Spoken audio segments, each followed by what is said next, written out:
नेपाल में जेन जेड का गुस्सा, जगह जगह आगजनी, हालात बिगड़े।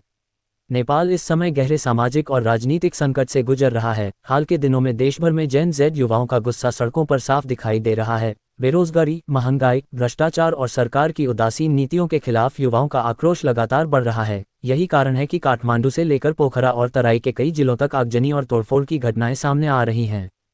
सरकार द्वारा लिए गए हालिया फैसले और प्रशासन की कड़ी कार्रवाई ने इस गुस्से को और हवा दी है। युवाओं का कहना है कि नेताओं ने बार बार अच्छे दिन और रोजगार देने का वादा किया, लेकिन हालात बद से बदतर होते चले गए। नेपाल में शिक्षा पूरी करने के बाद भी युवाओं को नौकरियां नहीं मिल पा रही हैं। ऊपर से महंगाई ने आम जनता की कमर तोड़ दी है।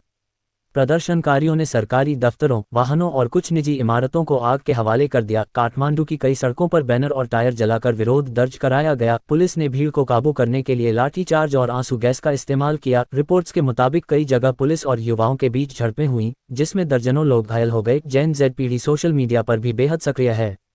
ट्विटर, इंस्टाग्राम और टिकटॉक जैसे प्लेटफॉर्म पर लगातार वीडियो और पोस्ट शेयर किए जा रहे हैं। कई वायरल वीडियो में देखा जा सकता है कि युवा समूहों में नारेबाजी करते हुए सरकारी नीतियों के खिलाफ एकजुट हो रहे हैं। भ्रष्टाचार खत्म करो, रोजगार दो और नई सरकार चाहिए जैसे नारे इन आंदोलनों की पहचान बन चुके हैं। नेपाल की स्थिति पर अंतर्राष्ट्रीय स्तर पर भी नजर रखी जा रही है।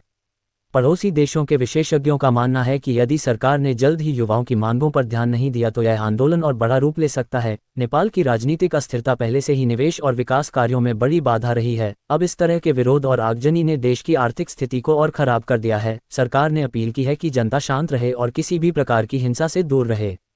प्रधानमंत्री ने आश्वासन दिया है कि युवाओं की समस्याओं को सुलझाने के लिए विशेष योजना लाई जाएगी, लेकिन सवाल यह है कि क्या वाकई सिर्फ वादों से हालात सुधर जाएंगे या फिर नेपाल को नई राजनीतिक सोच और मजबूत नेतृत्व की जरूरत है। फिलहाल नेपाल की सड़कों पर जेन जेड का गुस्सा और आगजनी दोनों ही चरम पर हैं। यह आंदोलन इस पीढ़ी की निराशा, हताशा और बदलाव की तीव्र मांग का प्रतीक है।